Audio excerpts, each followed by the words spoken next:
Good morning. Welcome to All Souls. A special welcome to any visitors who are with us, both here in the sanctuary and online. We got people from all over the country and all over the world. And today we're going to be recognizing new members who've joined All Souls over the last couple of months. We've been having so many people join, we've started to do it every couple of months because we used to do it twice a year and it was just that we had too many people up here. So we're so glad to welcome some new members today. We also have a message this morning from our newest minister, our program minister, Reverend Dr. Nicole Kirk. So we're looking forward to her. This is only the third time she's had a chance to speak to us from the pulpit since she came on as our new minister. So at this time, I'd invite you, if you would rise as you are able, as Reverend Randy Lewis, our assistant minister, leads us in our covenant and invocation. This is indeed a day that God has made. Let us then rejoice in it and be glad. Let us count our many blessings. Let us be grateful for the capacity to see, feel, hear, and understand. Let us be grateful for the incredible gift of life. And let us be especially grateful for the ties of love that bind us together, giving dignity, meaning, worth, and joy to all our days. Join me in our covenant that's printed in your order of service. Love is the spirit of this church, and service is its law. This is our great covenant, to dwell together in peace, to seek the truth in love, and to help one another. Welcome to All Souls, where we love beyond belief.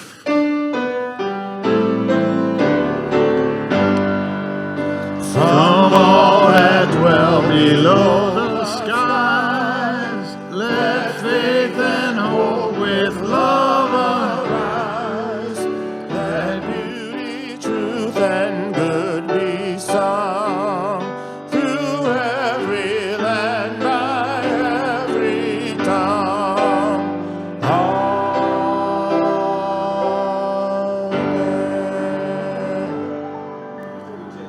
As our chalice lighters come forward, please greet your neighbor.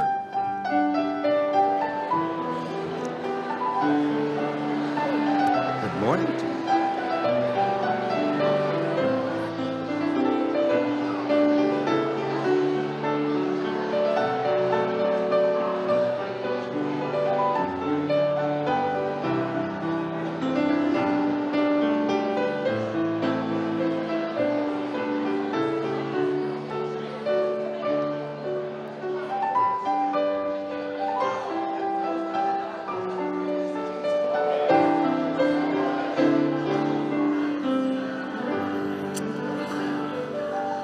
All right. Well, I hope you'll continue that warm welcome of one another after the service in Emerson Hall.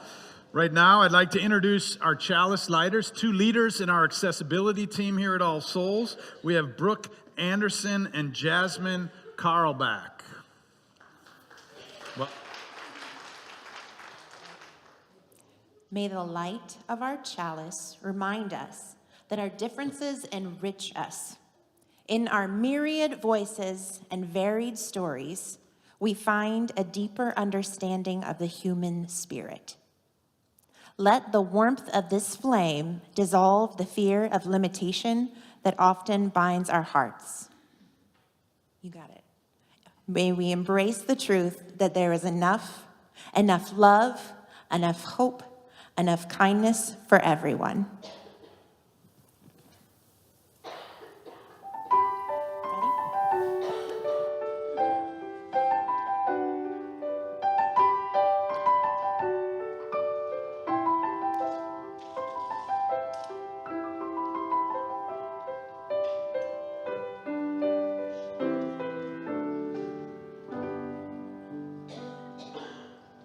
Good morning. I'm Lee Rumley. I'm the worship associate, and I'm so happy to share the classic story Stone Soup, adapted by Hannah Morgan and illustrated by Sagar Ram. Once upon a time, in a village small and quaint, a stranger arrived feeling quite faint. He was weary and hungry, tired from the road, but the villagers seemed stingy, their hearts awfully cold. They hoarded their food. They never would share, not just with strangers, even when a neighbor needed care. Undeterred, our traveler hatched up a plan to teach the village some kindness, how to walk hand in hand. He searched the forest for a stone, smooth and round, then headed back to the village without making a sound. As he gathered some twigs, flames he ignited, surprised villagers gather around. They were quite excited. Filling his pot with water, he placed it on the fire. Dropping in the round stone made the villagers inquire. "What are you doing?" they asked. "Please do share." The stranger chuckled and replied with great flair. "It's stone soup," he said, with a magical cuisine.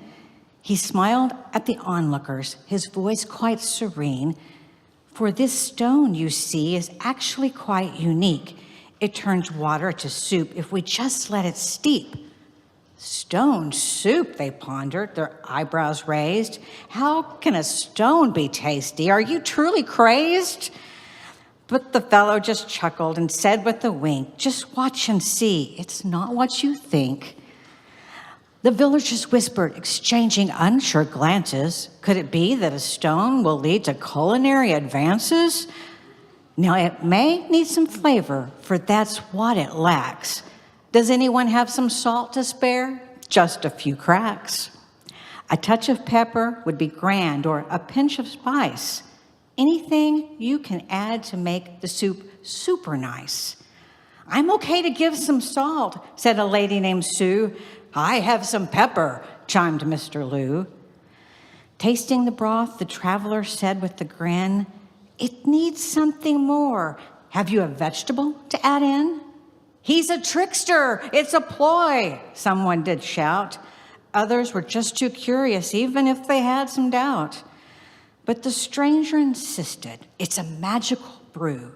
With my special stone flavor, it'll be yummy, I'm telling you.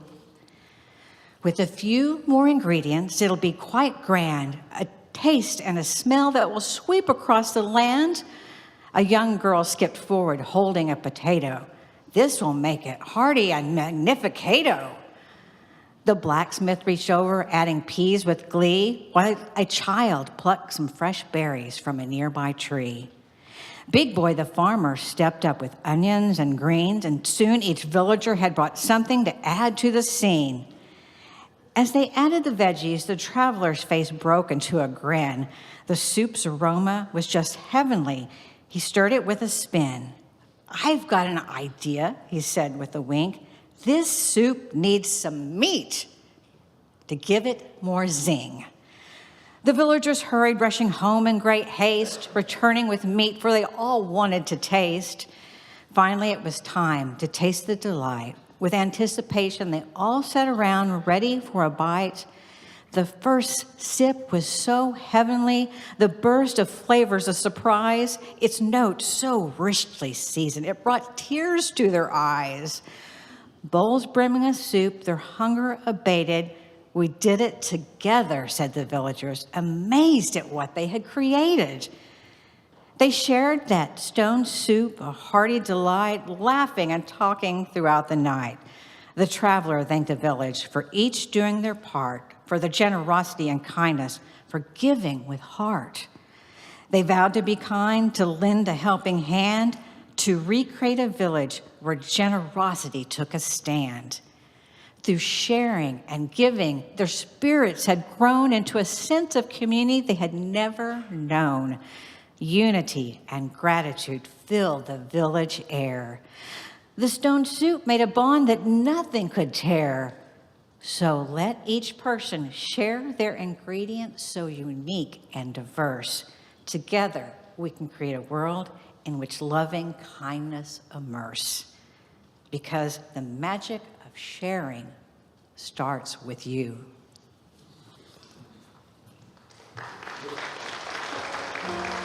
Beautiful. At this time, we'll invite our children to go to their classrooms. And I would like to say that if you have a first through third grader, I hope you'll consider inviting them to be part of our cherub choir. They're just getting started, and they could use some more singers in our first through third grade. So join in before the holidays. We'd love to have them sing with us. Thank you.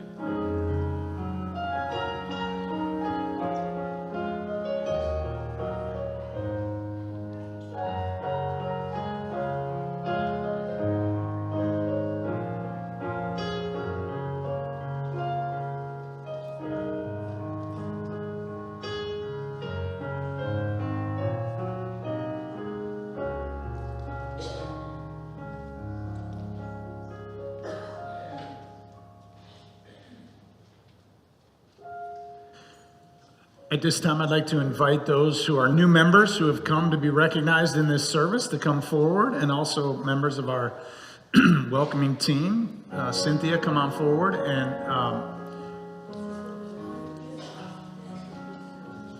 okay, we'll do that. Come on forward if you would. And I know there were a few people who may have been weren't able to make it to the last one, and if you're here and would like to be recognized, please come forward as well at this time. Come on up.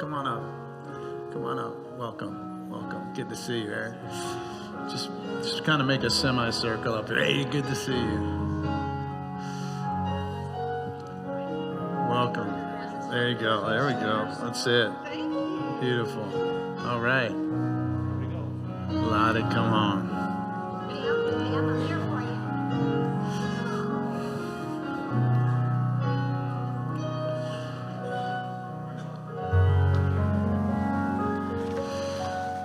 So today we formally welcome you as new members into the life of our community and into the covenant of love and service, which is what binds us together here at All Souls. We also welcome our virtual member living in South Africa, Taryn DuPont, as well.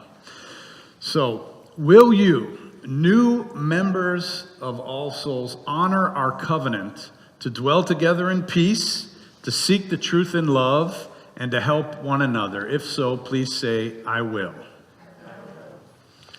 Congregants, as our community grows, do you reaffirm your commitment to the covenant of love and service that binds us together? If so, please say, we do. And you, congregation, will you welcome these new members into our community? Strive to dwell with them in peace, support their search for truth with love, and help them when they are in need? If so, please say, I will. Now, let us all remember, congregants and our newest members, that our covenant is a promise that we make and a practice that we strive to fulfill.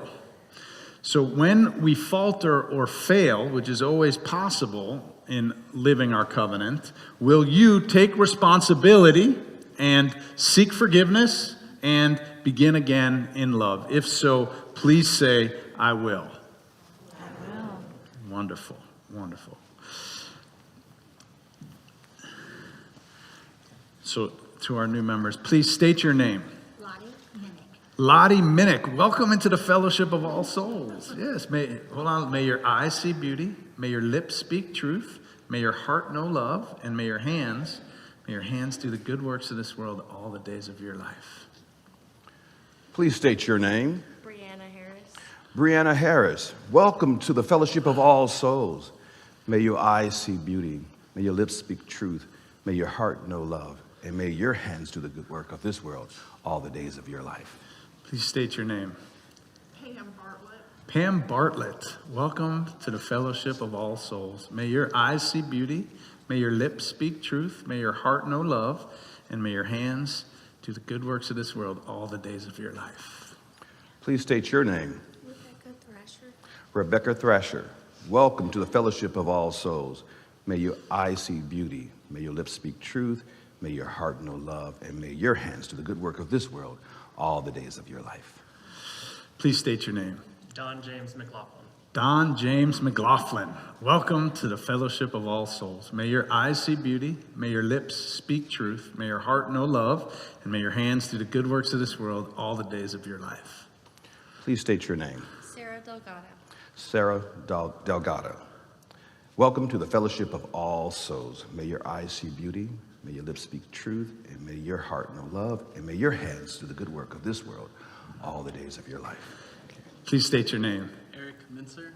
Eric Menser, welcome to the fellowship of All Souls. May your eyes see beauty, may your lips speak truth, may your heart know love, and may your hands do the good works of this world all the days of your life.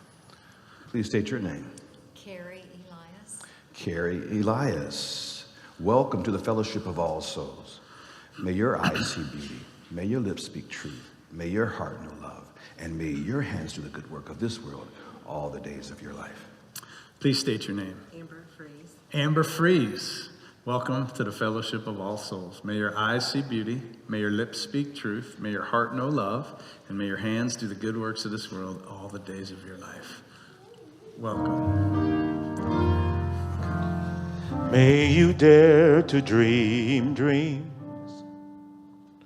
May you dare to speak the truth. May you know your power to act.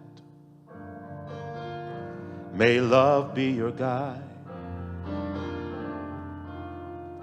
May you walk with your head held high.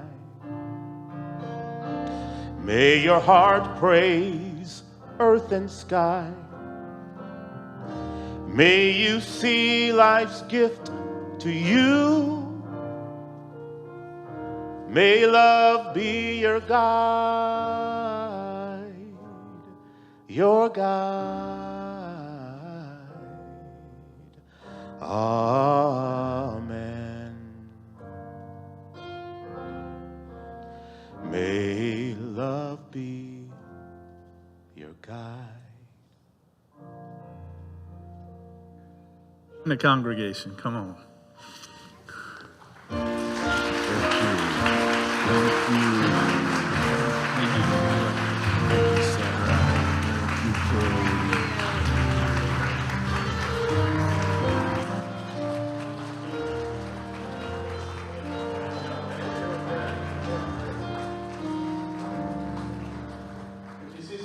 Hour after the service, I hope you'll greet them and give them a special welcome.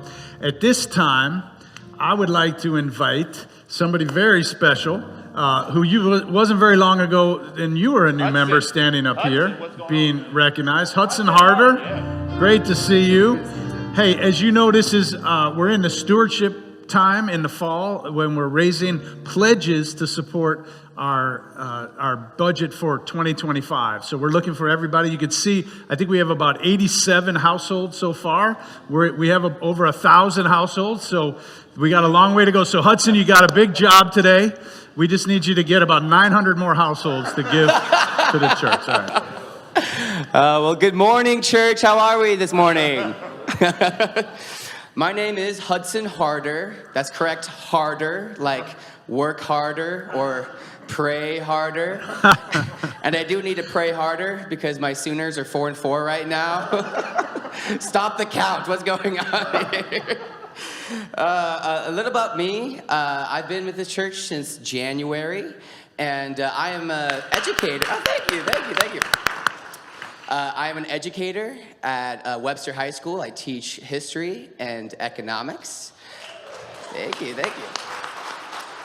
I'm also a magician. That was a lie. I'm not actually a magician. I am a stand-up comedian, though. What I'm trying to say is I don't have a lot of money. However, even a guy like me can pledge to this church, and I want to tell you why. Like Reverend Randy, I grew up Baptist-costal. I cherish a lot of the values that was taught by my community. To forgive those who have trespassed against you, to walk in love every day in your life, and to treat your neighbor as yourself. These are all things that really matter to me and that my parents instilled in me.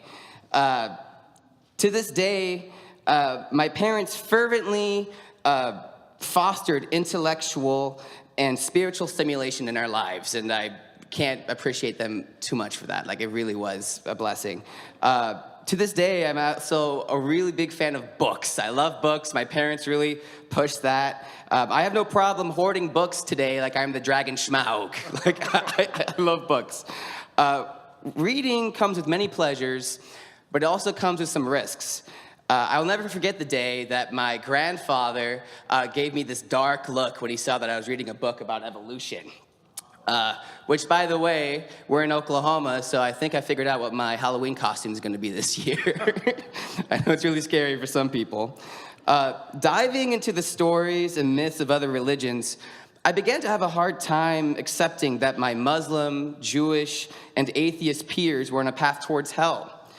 I also had problems with the idea that it was a sin that my friends who were in the LGBTQ+ community were sinning. The exact values instilled in me growing up began to rub against the hate and superstition I heard on the pulpit, leading to a long crisis of faith. Then, by chance, I learned about the teachings of Bishop Carlton Pearson. The first time I ever attended All Souls, I got to listen to one of his sermons just a few months before his passing. The gospel he preached was radically different than the orthodoxy I was used to, but it was somehow still so familiar. I realized that this place could be a place where I could grow, as a vine not disconnected from its roots, just jutting in a different direction. Many communities don't have the luxury of having a liberal faith community such as ours, and I am so blessed to be a part of it. Because we share the plate offering each Sunday with outside organizations, the church depends on the pledges of our members to provide for all the wonderful programs like our choirs, our Wednesday connection services, and our social justice teams. Without your giving, the work of All Souls couldn't happen. I invite you to join me in supporting All Souls in 2025, or if you're already giving, to increase your pledge this upcoming year. Please pick up your pledge letter in Emerson Hall after the service. Thank you for listening. It's been wonderful to speak with y'all. Thank you so much.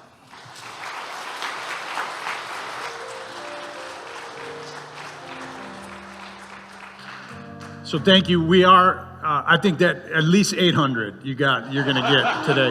But on December 8th, we're going to vote as a congregation on our budget for 2025. So if you can get your pledge in November, we really appreciate it so that we'll be able to base our budget on a realistic number. Thank you so much, Hudson. Let us now light candles.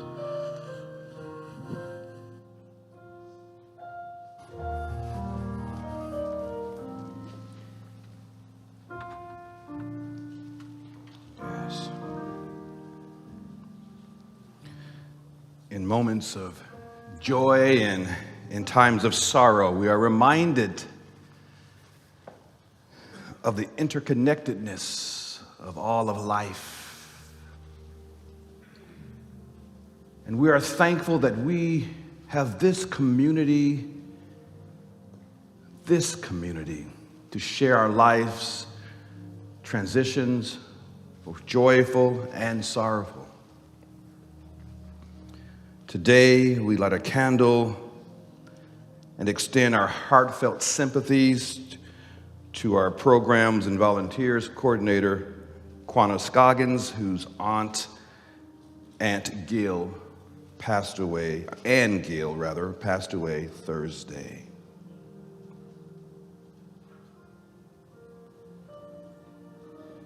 We light a candle for all of the new members who stood on the chancel today and those online.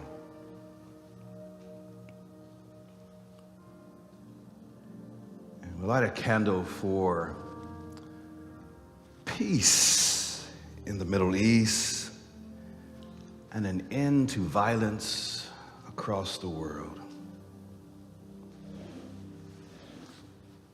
From our online viewers and everywhere members,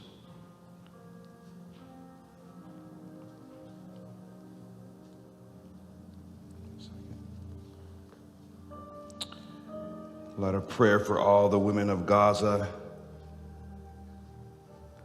and those who are suffering or impacted by the anti-abortion laws across our nation. I invite you now to name aloud someone you wish to be included in this sacred moment.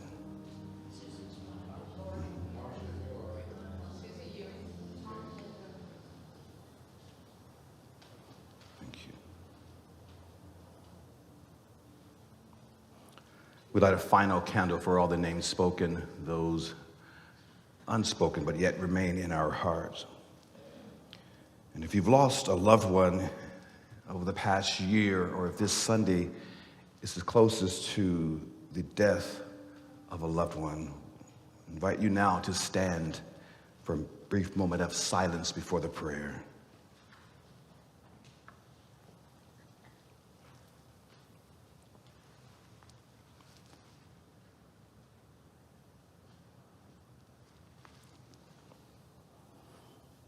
You may be seated.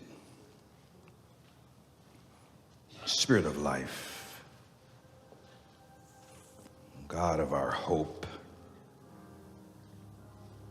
we come to you feeling the weight of the world at times on our shoulders, feeling the weight of what's missing in our lives and in our world right now. Sometimes it feels like there's just not enough love, there's not enough hope, there's not enough understanding in our world, in our lives. Oh God, in these moments, remind us that we are not alone, that we have one another. And we thank you for this community. We thank you for our siblings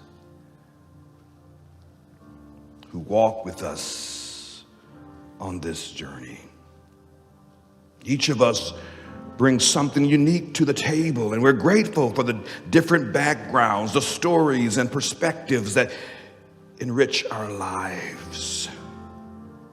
Help us, oh God, to learn to appreciate our differences and see them as our strength, and bring us closer together. And where there is division, help us to find some common ground. Help us to build a community, a world where everyone feels valued and heard, oh God, that no voice goes unheard. Lift us. Remind us of our shared humanity. Encourage us to reach out. Help us to learn to listen. Help us to support one another.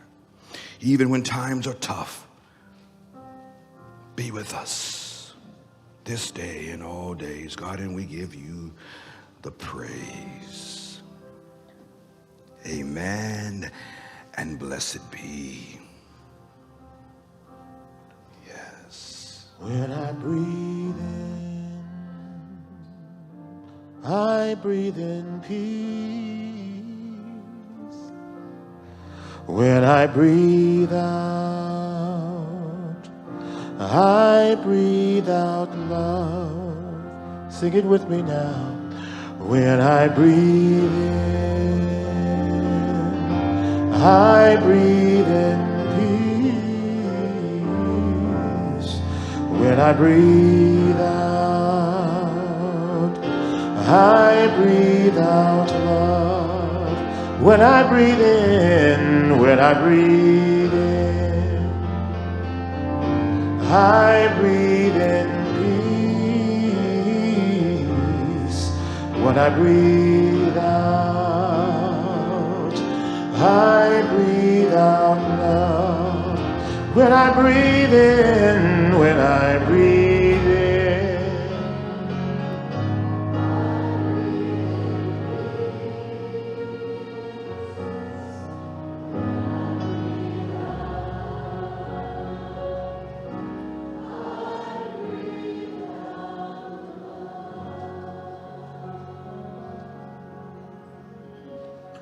would you please rise in body or spirit as we sing hymn number 347? 347, Gather the Spirit.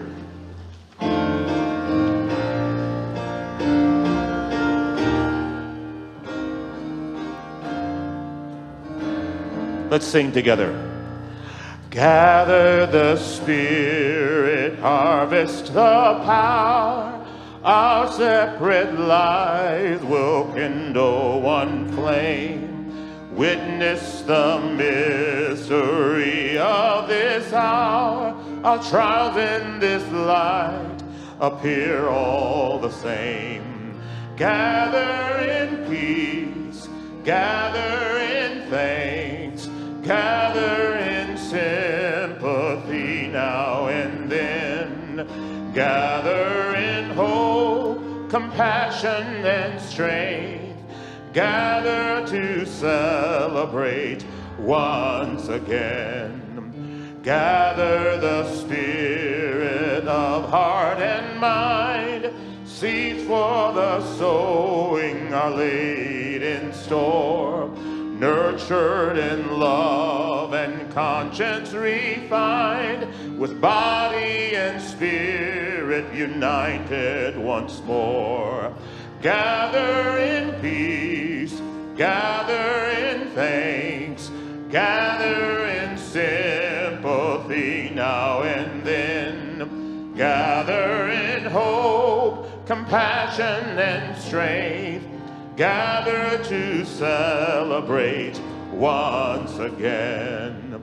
Gather the Spirit growing in all, drawn by the moon and fed by the sun. Winter to spring and summer to fall, the chorus of life resounding as one. Gather in peace, gather in thanks, gather in sympathy now and then. Gather in hope, compassion and strength. Gather to celebrate once again. Thank you. You may be seated.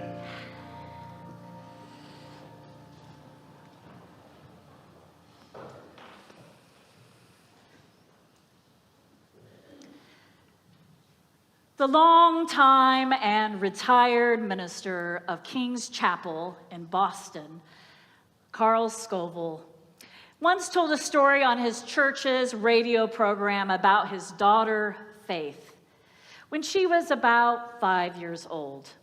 She had just finished eating a juicy peach, and she went to her dad with the pit and said, "Daddy, I want to plant this." Carl remembers looking doubtfully at the pit with the wisdom born of too many disappointments. He told her, "You can plant that, honey, if you want to, but you know it probably won't come up. A single pit is unlikely to produce a healthy peach tree after all, and making it even more challenging, they lived in Massachusetts, where only the hardiest of peach trees can grow." Carl's daughter would not, though, be dissuaded from her desire to plant the humble peach pit. She said, as only a 5-year-old can, "But I want to plant it." Seeing the determination of his child, Carl agreed to plant the peach pit in the backyard, knowing that it was likely the pit would stay quiet in the ground. And Carl even took the time to caution his daughter that as they were planting the peach pit, to know that it would likely never produce a tree. And when this happened, he told her, as only a parent can, "Remember what I said, the tree probably won't come up." One Saturday afternoon, 20 years later, Carl picked up 427 small peaches beneath the tree that sprang from that single peach pit, and now shaded a greater portion of the backyard. And as he looked up at the tree, he realized there must be at least another 427 peaches on the tree. Carl admitted the peaches aren't much to eat, but the church sexton makes a decent jam out of them. Reflecting on the experience, he said, "So much for the wisdom born of disappointment." That afternoon, as Carl and his family picked up hundreds of peaches, he relearned the sacred lesson of scarcity and abundance. Now, abundance can be a tricky concept for Unitarian Universalists. Talking about abundance can make us feel uncomfortable. It can make us feel uncomfortable because it's frequently equated with privilege, with getting an extra helping hand while others are not, with having too much, more than enough, an extravagant amount, over the top. Talk about abundance also sounds like another way of saying the world is okay when we know the world is not okay. Too often we limit the idea of abundance to having too much money or material goods, which is an economic and even a socio-political definition that takes the concept of abundance and robs it of its power. Because you see, abundance is a theological concept. For how else do we speak of love, of grace, of hope, of gratitude? How do we speak and work for justice without abundance? Cultivating an abundance mindset helps us to be open to the unexpected moments that we did not make happen. Some of us call it grace. It opens our hearts and our minds' possibilities and invites us to try again in the face of failure, disappointment, heartache, anger, and even fear. It makes another way out of no way. But the talk on the streets, on the news, and the air is the talk of scarcity. They are saying that there is not enough room at the table to feed the hungry, not enough room in this country for immigrants, not enough space at the voting polls, not enough profit for better wages, not a place for people singled out by race, ethnicity, gender, sexuality, let alone choice about their bodies, our bodies.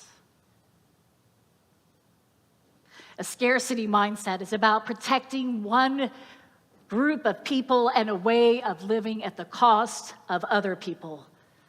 Scarcity isolates us from one another. It deadens our spirit.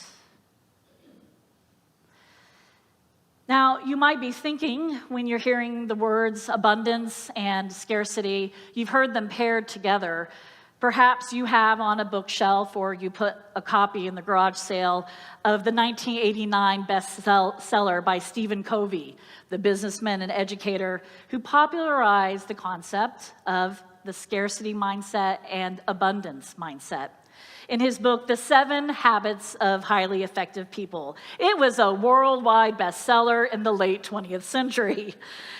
The 7 Habits, Covey argued that abundance mindset believes that there are enough resources for everyone. And he's talking about also spiritual, but also there's some other elements of resources. While the scarcity mindset believes that resources are limited and finite. He would often talk about resources like a pie. And the scarcity mindset would see the pie as once you take a piece out, that's it, that there's less pie to be shared. He of course, advocated for the abundance mindset, and that, in fact, scarcity was a misunderstanding of how things worked. But beyond Covey, the idea of scarcity and abundance mindsets are also deeply rooted in psychology. Psychologists tell us that abundance and scarcity mindsets do exist, and they shape the way we think, we feel, the way we behave with one another, whether or not we have a lot of resources or if we actually have fewer resources. It is what we believe to be true is what frames or helps create our understanding of scarcity versus abundance. And then it impacts the way that we move in the world. We can think back to the pandemic and how scarcity took over a lot of people's perspectives, both in the real toilet paper needs for some people, but also in terms of the spirit and their hopes and their dreams and their love in that moment. Psychologist Tabitha Kirkland from the University of Washington defines the scarcity mindset as when you have thoughts about scarcity, she talks that they affect your attention and how you behave, and that it doesn't matter whether you have the resources, as I said earlier, but in fact makes everything in your perception to appear to be scarce. Our perceptions, she says, are the things that matter more than what is true. So this morning, I invite us into a space of abundance as our spiritual practice for this coming week, for the coming days, for the coming months. Abundance mindset is a way to experience the world. It's about possibility, it's about potential, it's about love, it's about grace, community, and justice. It is about the values that we hold dear here at All Souls. Being open to abundance helps us to be open to those unexpected moments that we did not make happen. It's having our hearts and our minds open for those possibilities. It's inviting us to try again in the face of failure. It is opening our senses to the world around us and to see that even nature often has a different message for us than scarcity. We often overlook the abundance in the commonness. One of my favorite books is from the scientist Hope Jaron. It's a marvelous memoir called Lab Girl. And she describes one of the many ways that we miss abundance in nature. She says that when we enter the woods, our natural tendency is to look up at the glorious crown of leaves, the branches stretching out, the sturdy bark of the trees. And what we miss is literally underneath us on the forest floor. She writes, when you go into the forest, you probably don't look down, but just beneath a single footprint sits hundreds of seeds, each one alive and waiting.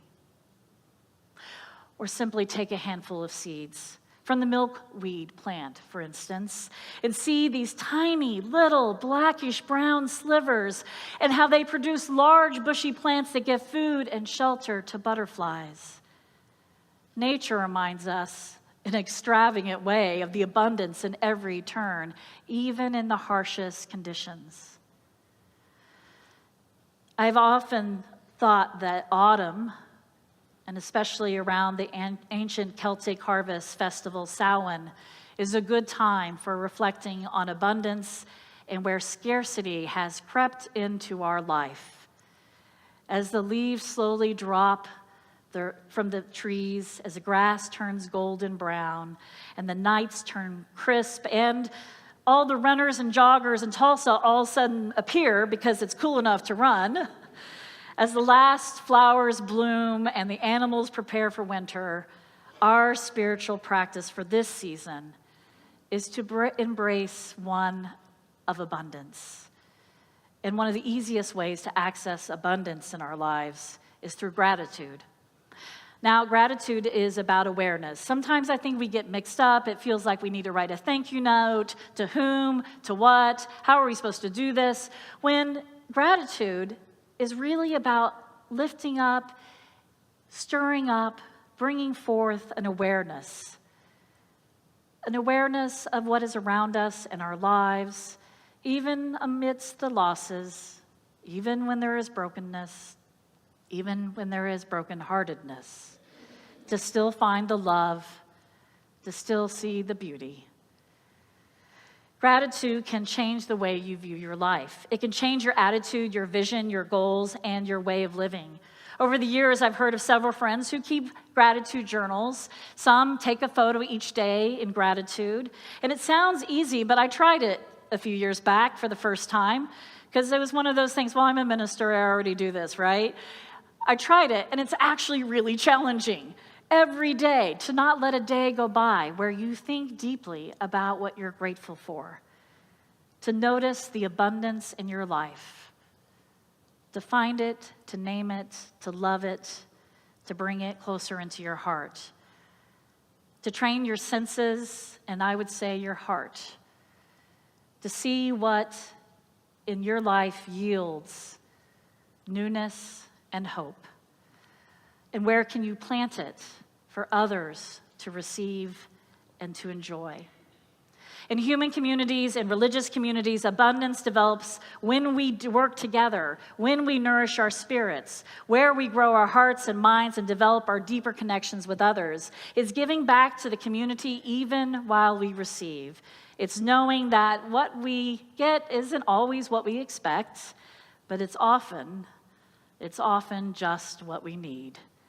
It takes an act of faith to become a part of a religious community. And so I was getting teary-eyed up there. I had a green handkerchief, and Reverend Marlin he said, well, this matches your outfit better, because I needed a different handkerchief because I knew I was going to be teary. Every time we welcome new members, it is such a joyous moment. It is an act of love. It is an act of faith to be a part of a religious community. Just as planting a peach pit to become a tree was not a sure thing. How is it going to develop? How are people going to connect? Nothing's a sure thing, though. I've lived long enough to know that nothing is a sure thing. It takes an act of faith to plant seeds for the future and to show up for one another. Not only the ones in this room whose names you know, but for the stranger. All are acts of abundance. The great religious leader and writer Howard Thurman tells us that abundance is found in community. He writes in his books, Disciplines of the Spirit, we want to know as human beings, however vast and impersonal all life about us may seem, however hard may be the stretch of road on which we are journeying, we are not alone. We are not alone, but are the object of another's concern and caring. We want to know this awareness sufficient to hold us against the ultimate fear and panic. It is precisely at this point of awareness that life becomes personal, and the individual, a person who is free to ask and find answers to this question: what makes me come alive? And how can I share my aliveness with this world, with each other? So it's time, All Souls, everywhere and here. It's time to pool our resources, to not hide them away, to bring what each of us have in word and action and presence and gratitude, in music and art and silence. It's showing up, it's trying a new thing, it's giving what you can and living out of your abundance. It's sowing as much as you can. Your time, your resources, your smile, your song, your prayers, your marching, you're building new homes, you're feeding those in need while fighting for something better than a Band-Aid for our bigger problems. It will take our abundance, not our scarcity, to change oppressive systems. From our opening story about a peach pit and a little girl's determination, Carl Scoville reflects on other ways to nurture abundance in our lives. Sow an hour, reap a year. Sow a smile, reap a friend. Sow a prayer, reap a kingdom. Sow a peach pit, and reap 427 peaches for canning, compost, and a sacred lesson. And when you embrace your abundance, and when it comes, receive it. And when you are given or served, when things are brought into your life, get ready for the harvest. The harvest that comes may not be the one you expect, but it certainly might be the one that we all need. May we do it together. Blessed be, and amen.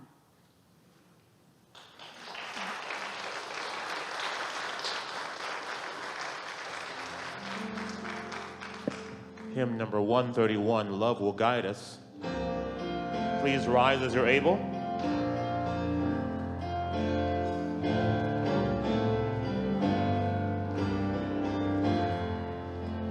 Love will guide us, peace has tried us, hope inside us will lead the way on the road from grief to giving. Love will guide us through the hard night. If you cannot sing like angels, if you cannot before thousands. You can give from deep within you. You can change the world with your love. Love will guide us. Peace has tried us. Hope inside us will lead the way on the road from. Love will guide us through the hard night.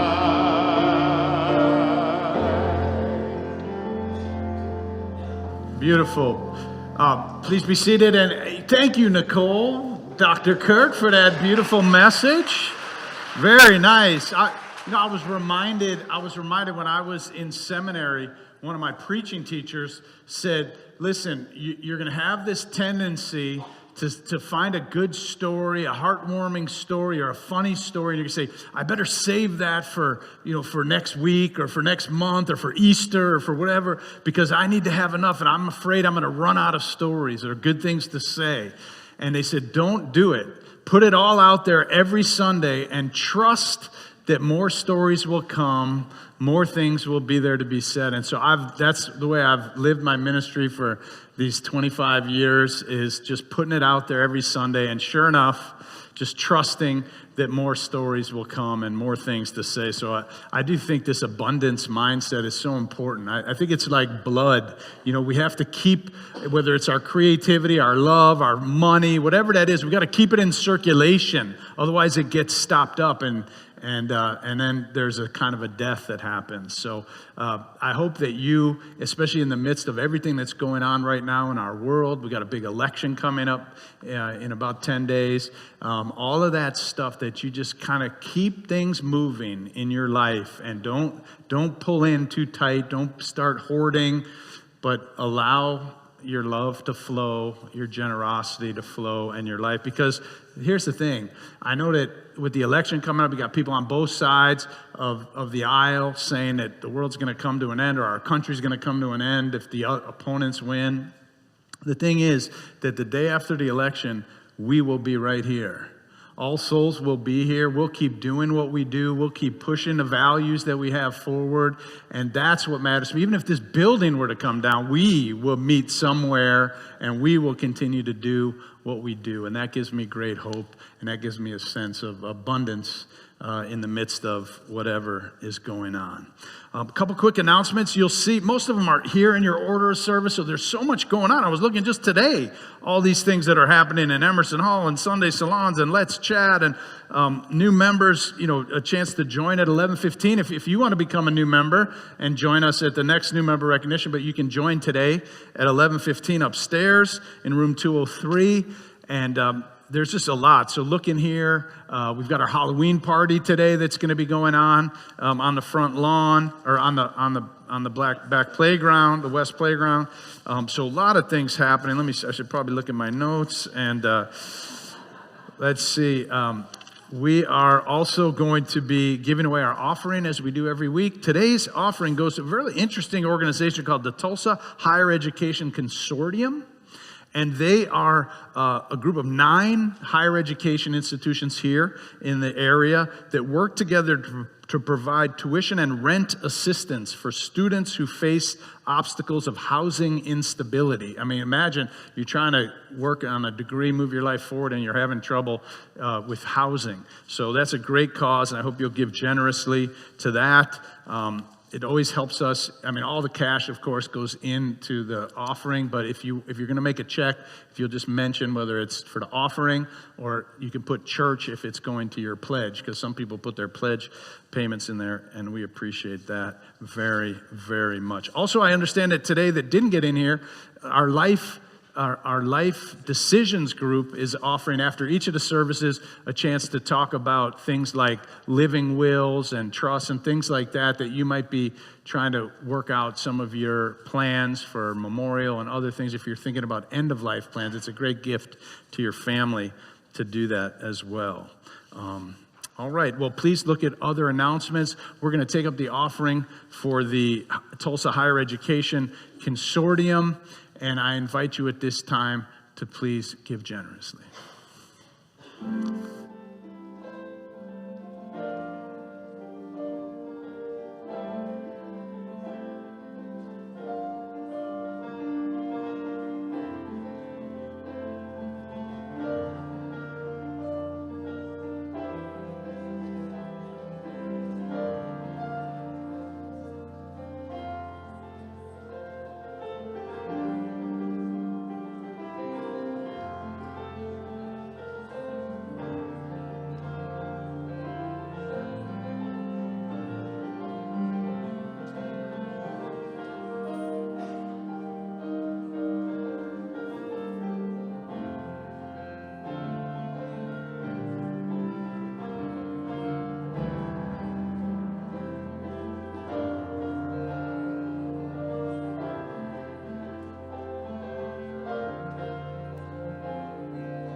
If you're new with us, I want to make certain, and if you're a first-time visitor or newish, please join us in the Sonnen Library after service today. So you go out these doors to the left, and it's just across the foyer. We have volunteers, welcoming souls who are there to talk to you about the church, answer your questions, tell you about the history. They're waiting for you there. So if you're new or newish, please find your way over to the Sonnen Library where we're waiting for you. Oh, all souls. I'm going to put this down so we can do a proper benediction. And so may the truth that sets us free, the hope that never dies, and the love which casts out fear and hate lead us forward together until the day spring breaks and love leads the way. Go in peace on this day. Go with love in your heart, and may you live out of your abundance. Amen.